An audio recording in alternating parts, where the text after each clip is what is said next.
ஞானம். ஞானம்ன்றது தெளிவானது, ஞானம்ன்றது தெரிஞ்சது, ஞானம்ன்றது அனுபவித்து சொல்லணும், அதுதான் ஞானம்.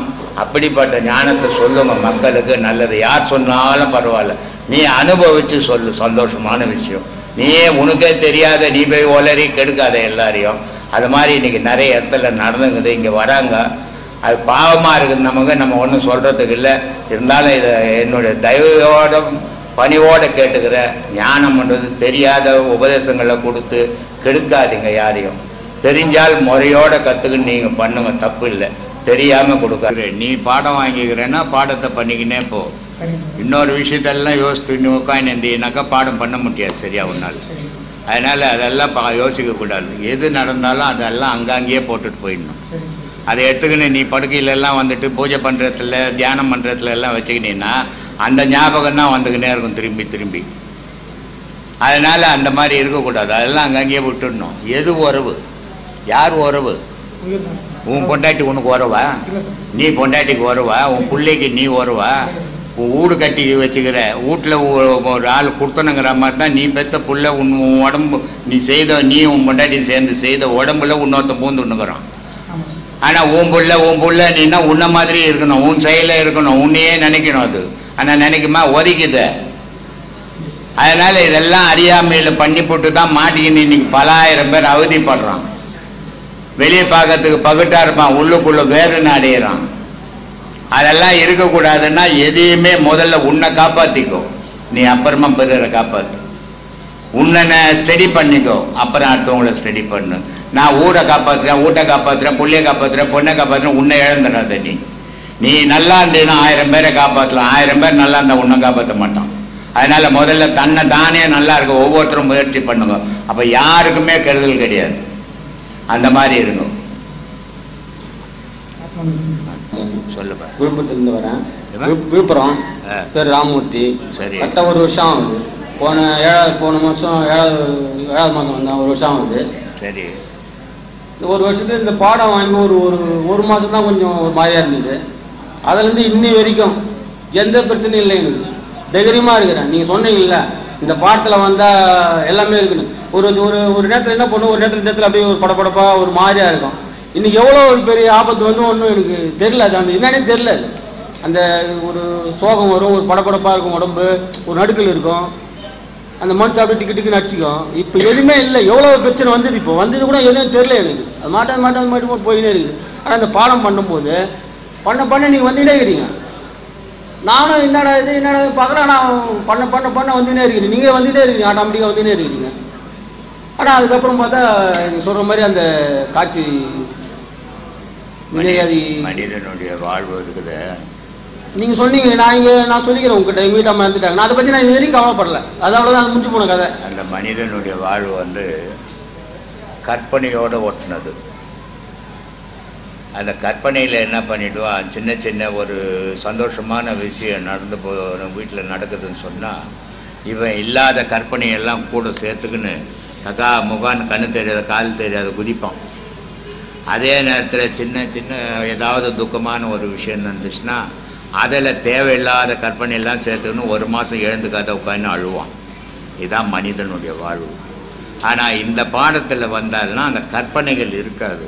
கற்பனைகள் இல்லாதால சந்தோஷம் இருந்தாலும் அளவோடு இருப்பான், துக்கம் இருந்தாலும் அளவோடு இருப்பான். ரெண்டுலேயுமே அவன் பாதிக்க மாட்டான். துக்கத்துலேயும் பாதிக்க மாட்டான், சந்தோஷத்துலேயும் பாதிக்க மாட்டான். அதுக்காக தான் இந்த பாடத்தை பண்ணுங்கன்னு இவ்வளோ கட்டுறதுக்கு காரணம் அதனால தான். ஏன்னா மனித வாழ்வு அமைதியாக வாழறதுக்காக தான் வந்தான். ஒரு 9:15 படுப்பேன், 10 மணி வரைக்கும் பார்ப்பேன், உங்களை பேசுறது பார்ப்பேன், படுப்பேன். படுத்தா கரெக்டாக 3:45 ஏஞ்சிடுவேன். ஏந்திச்சு போயிட்டு வந்து நீங்கள் சொன்ன மாதிரி உட்காருவோம். உட்காந்து 5:30 மணி தான் ஏந்திருப்பேன். சந்தோஷம், நல்லா பண்ணு, கரெக்டாக பண்ணுவாங்க. ஆனால் நீங்கள் சொல்கிற மாதிரி அந்த டைம் கரெக்டாக அது எப்படியோ நமக்கு இன்னைக்கு கூட சரி. இன்னைக்கு காலையில் தானாக எழுப்பி 3:40 தான் கப்புன்னு ஏச்சிட்டேன். ஏந்திச்சா ஒன்று நீ எழுப்புணுன்னு இல்லை. முதல்ல ஒரு மாதத்துக்கு தான் நீ எழுந்துக்கணும், அப்புறம் அதுவே எழுப்பிடும். உண்மை நடக்குது. அதனால கரெக்டாக பண்ணீங்கன்னா உங்களுக்கு துக்கம் இல்லாத அமைதியாக இது வரைக்கும் இல்லை. நீங்கள் நான் எவ்வளோ பார்த்துட்டேன். நான் இப்போ இன்னைக்கு சூழ்நிலை வரைக்கும் எந்த பிரச்சனையும் இல்லை. எனக்கு பிரச்சனை வந்துட்டு தான் வந்தாலும் எனக்கு அதை பற்றி கவலையே இல்லை. மாதிரி போயினே இருக்குது. அவ்வளோ ஒரு உண்மையை சொல்கிறேன். அதில் அந்த அளவுக்கு ஒரு பவர் இருக்குங்க. 5 பாடம் வாங்கியிருக்கிறேன் ஐயா நான். ஆனால் எந்த குறையும் இல்லை. இதில் இன்னும் ஒரே ஒரு பாடம் வாங்குறது 5 பாடம் வாங்குறேன் 6 பாடம் வாங்குறேன். இல்லை, இப்போ நீங்கள் சொன்னதை நான் எடுத்து இது பண்ணி எல்லாருக்குமே சொல்கிறேன், ஒவ்வொரு பாடத்துக்கு ஒரு பாடம் 5 மாதம் கேப் பண்ணணும். சும்மா நான் மாதம் அந்த பொறிக்கடலை வாங்குற மாதிரி வாங்கினா ஒரு பாடத்துலேயும் ஒரு அனுபவம் கிடைக்காது, வீணாக தான் போகும். அதனால் உங்களுக்கும் காசும் தண்டம், எங்களுக்கும் கத்துறதும் தண்டமாக போகும். அதனால் ஒரு பாடத்துக்கு 5 மாதம் 6 மாதம் கேப் கொடுத்து செய்தீங்கன்னா ஒவ்வொரு பாடத்துலேயும் ஒவ்வொரு அனுபவங்கள் கிடைக்கும். அந்த அனுபவம் தான் உங்களை நிலை நிறுத்தும். இது நான் பேசுறது ஒரு செடி நட்டுட்டா ரோட்டில் ஆடு மாடெலாம் மேய்ஞ்சிட்டு போயிடும், பாதுகாப்பு இருக்காது. பாடம் கொடுக்குறது செடி நட்டுற மாதிரி, நான் பேசுறது அதுக்கு வேலி போடுற மாதிரி பாதுகாப்பு பாடத்துக்கு. அதனால் மாதம் அந்த கிளாஸ் கேட்கணும். கிளாஸ் கேட்டிங்கன்னா தான் நீங்கள் அதிலேருந்து பின்வாங்க மாட்டீங்க. ஆனால் மாதம் வரணும், மாதம் போய் உபதேசம் வாங்கக்கூடாது. உபதேசம் வாங்கினீங்கன்னா அதில் ஒன்றும் யூஸே ஆகாது, பிரயோஜனம் இல்லாத போயிடும். அதனால் ஒரு பாடமாக 5 மாதம் 6 மாதம் கேப் கொடுத்துவாங்க. சந்தோஷம்.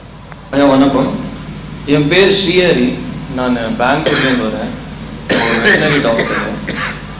ஐயாவோட வீடியோவை நிறைய பார்த்துருக்கேன். ஸோ எதனா ஒரு 2 கேள்வி இருக்குது ஐயா. எதனா ஒரு டவுட் இருக்குதுன்னு சொல்லும் போது தானாக யூடியூப்பை ஏதோ பார்க்கணும்னு சொல்லி ஓப்பன் பண்ணும் போது ஏதோ ஒரு வீடியோவாக வருது. ஸோ இருக்கிற சந்தேகம் அந்த வீடியோ பார்த்தே கொஞ்சம் தீர்ந்துடுது. ஸோ இதுக்கு தான் மானசீக குருன்னு சொல்லுவாங்களா, அதோட அர்த்தம் என்னன்ட்டு. ரெண்டாவது கேள்வி என்னன்னா, மனசுக்கும் குணத்துக்கும் என்ன சம்பந்தம்? என் மனசை கட்டுப்படுத்தினால தான் என் குணம் மாறுதா, இல்லை என் குணத்தால தான் என் மனசை கட்டுப்பட முடியுமா?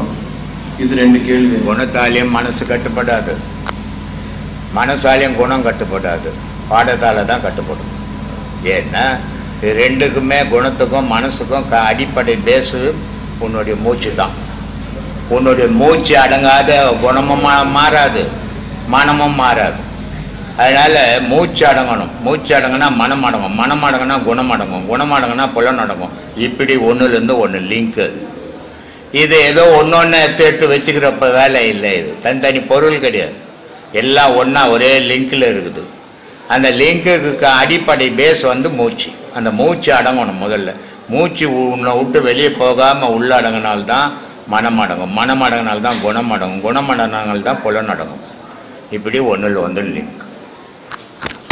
ரொம்ப சந்தோஷம். இதுக்கு வராததுக்கு காரணம் என்ன அப்படின்னா, மனசுக்குள்ள ஒரு பயம். அந்த பயத்தால் தான் இந்த பாதையில் வர்றதுக்கு பயப்படுறாங்க. இதில் பயப்பட வேண்டிய அவசியமே கிடையாது. ஏன்னா இது தன்னை தேடி தான் நிஜமாக இருக்கிறது, உண்மையை தெரிஞ்சுக்கிறதுக்கு தான் நம்மளை தேடுற வழியை தவிர இது ஒன்றும் யாரும் காட்டுக்கிட்டு ஓடிடுவாங்க, குடும்பத்தை விட்டுடுவாங்க. ஆணாக இருந்தாலும் பெண்ணாக இருந்தாலும் இந்த பயம்தான் தடுக்குது.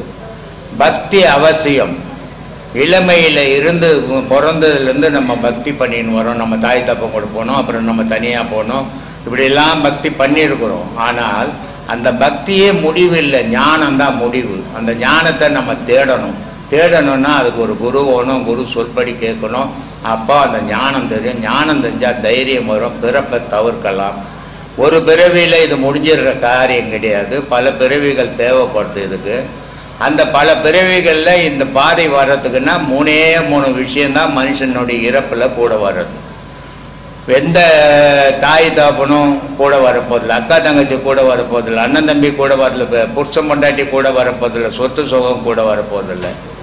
மனுஷனுக்கு கூட இறந்த உடனே எதுவுமே வராது. என்ன கொண்டு வந்தோம், என்ன கொண்டு போக போகிறோம் அப்படின்லாம் சொல்லலாம். ஆனால் கொண்டுக்கணும் வரோம், கொண்டுக்கணும் போகிறோம், அது தெரியறதில்லை. தெரியாதால இந்த மாதிரி வார்த்தையை சொல்கிறோம். ஒவ்வொரு மனிதனும் பாவத்தை கொண்டு வந்தால் இந்த பூமிக்கு வரும், புண்ணியத்தை கொண்டு வந்தால் இந்த பூமிக்கு வரும். அதே நேரத்தில் இங்கே வாழ்ந்து முடிக்கும் போது நம்ம எதை அதிகப்படுத்தணுமோ அதுக்கேற்ற மாதிரி தான் நம்மளுடைய பிறப்பு திருப்பி எழுதிக்கின்னு போகிறோம். அப்போது பாவ புண்ணியம் ஞானம் இது 3 தான் கொண்டு வரோமே தவிர எதையும் கொண்டு போகாத வரல, சும்மா வரல, எதையும் கொண்டு போகாதையும் போகல. ஏதோ கொண்டு போய்கின்னு தாங்கிறோம், கொண்டுன்னு வந்துக்கின்னு தான் இருக்கிறோம். இந்த கொண்டுன்னு வர்றதும் கொண்டுன்னு போகிறதும் தெரிஞ்சுக்கணும்னு சொன்னால் இந்த ஞானத்தில் மட்டும்தான் தெரிஞ்சிக்க முடியும். அதனால தான் ஞானத்தை தேடுங்க. குறிப்பிட்ட வயசு ஒரு குழந்தைய போய் ஒரு ஸ்கூலில் சேர்க்குறீங்க, அந்த குழந்தை நல்லா படிக்கிற குழந்தை.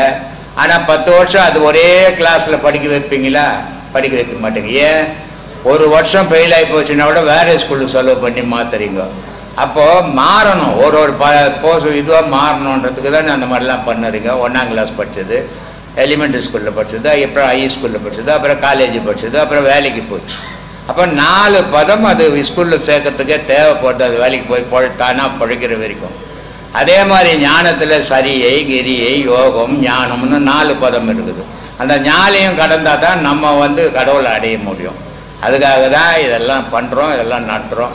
இதெல்லாம் பேசுறது எதுக்காகனா பல பேருக்கு புரியாமல் பண்ணுறாங்க, புரியாமல் இருக்கிறாங்க. பின்னாடி பார்த்துக்கலாம், பின்னாடி நம்ம இருந்தால் தானே பார்க்கறதுக்கு. என்னைக்கு மரணம் வரும், என்னைக்கு ஜனனம் வரும் எவனாலையும் சொல்லவே முடியாது. நல்லா பேசினே அப்பா செத்து போயிடுவான், நல்லா நோயாக பட்டும் கிடப்பான், 15 வருஷமாக இழுத்துன்னு கிடப்பான். அதனால் மரணமும் ஜனனமும் நம்ம கையில் இல்லை, எல்லாம் இறைவன் கையில் இருக்குது. அந்த இறைவனை தேடி நம்ம அதை அடையணும். அதுக்கு தான் ஞானம் தேவைப்படுது. அந்த ஞானத்தை வழி தேடிக்குங்க. அதுக்காக தான் இவ்வளோ பேசின்னுக்கிறோம், இவ்வளோ கிளாஸ் நடத்திங்கிறேன். 40 வருஷமாக இதை பேசுகிறேன். இன்றைக்கி வெளிநாடுகளெல்லாம் நிறைய பறவை எல்லா நாட்டிலையும் கோயிலுங்களும் கட்டிக்கின்னு இருக்கிறாங்க. எதுக்காகன்னா ஞானம்ன்றது காசுக்காக பேசக்கூடாது, ஞானம்ன்றது பொய் பேசக்கூடாது. ஏன்னா நீ உனக்கு ஞானம் தெரியாத நீ பொய் பேசி அடுத்தவனையும் கெடுத்த கதையாக போயிடும். அதனால் தெரிஞ்சதை மட்டும்தான் சொல்லணும், தெரியாததெல்லாம் உளரக்கூடாது. முதல்ல அனுபவம். புக்கில் படிச்சுட்டு நேற்று ஒரு பையன் கேட்குறான், அவன் படிச்சுட்டு பேசுறதெல்லாம் வச்சுன்னு கேட்குறான். நான் மனசு மேலே ஏறி போகணும், மனசு இல்லாத போனால் எங்கேருந்து காலேஜ் படிக்கிறது, மனசு இல்லாத போனால் ஊடு எங்கேருந்து தெரியும், மனசு இல்லைன்னா அப்பா அம்மா தெரியாது, எதுவுமே தெரியாது, போன மாதிரி கிடப்போம் மனசு இல்லைன்னா. அப்போது இந்த புக்கை படிச்சுட்டு ஆன்மீகம் பேசுறது தவறான முறையில். அதே மாதிரி புக்குங்களை எழுதி கண்டபடி அவங்களுக்கு அனுபவம் இல்லாத எழுதி, உண்மை தெரியாத எழுதி, அதை இருக்கிறவங்களெல்லாம் கெடுத்துன்னுக்கிறாங்க. அது மாதிரிலாம் இருக்கக்கூடாது. ஞானம் உண்மையை மட்டும்தான் சொல்லணும், நீ அனுபவித்து சொல்லணும். அனுபவிக்காத சொல்கிற ஞானம் குருடன் பள்ளத்தில் உள்ள கரியாக போயிடும். பள்ளலார் சொல்லுவார், 3 குருடன் சேர்ந்து ஒரு யானையை பார்க்க போனால் அந்த யானையை தடவி பார்த்தான் ஒரு குருடன், வால் கட்சிது. அந்த குருடன் சொல்கிறான், அந்த வாழை தொட்ட குருடன் சொல்கிறான், தொடப்ப மாதிரி இருக்குது யானைன்றான். ஒருத்தன் தடவி பார்த்தான், காது கட்சிது, முறை மாதிரி இருக்குது யானைன்றான். ஒருத்தன் தடவி பார்த்தான், காலு கட்சி உலக மாதிரி இருக்குது. ஆனால் 3 பேருமே யானையை பார்க்கல. அந்த மாதிரி குருடன் கதையாக ஆகிடக்கூடாது. ஞானம்ன்றது தெளிவானது, ஞானம்ன்றது தெரிஞ்சது, ஞானம்ன்றது அனுபவித்து சொல்லணும். அதுதான் ஞானம். அப்படிப்பட்ட ஞானத்தை சொல்லுங்க மக்களுக்கு, நல்லது. யார் சொன்னாலும் பரவாயில்ல, நீ அனுபவித்து சொல்லு, சந்தோஷமான விஷயம். நீயே உனக்கே தெரியாத நீ போய் ஒளறி கெடுக்காத எல்லாரையும். அது மாதிரி இன்றைக்கி நிறைய இடத்துல நடந்துங்குது. இங்கே வராங்க, அது பாவமாக இருக்குது நமக்கு, நம்ம ஒன்றும் சொல்கிறதுக்கு இல்லை.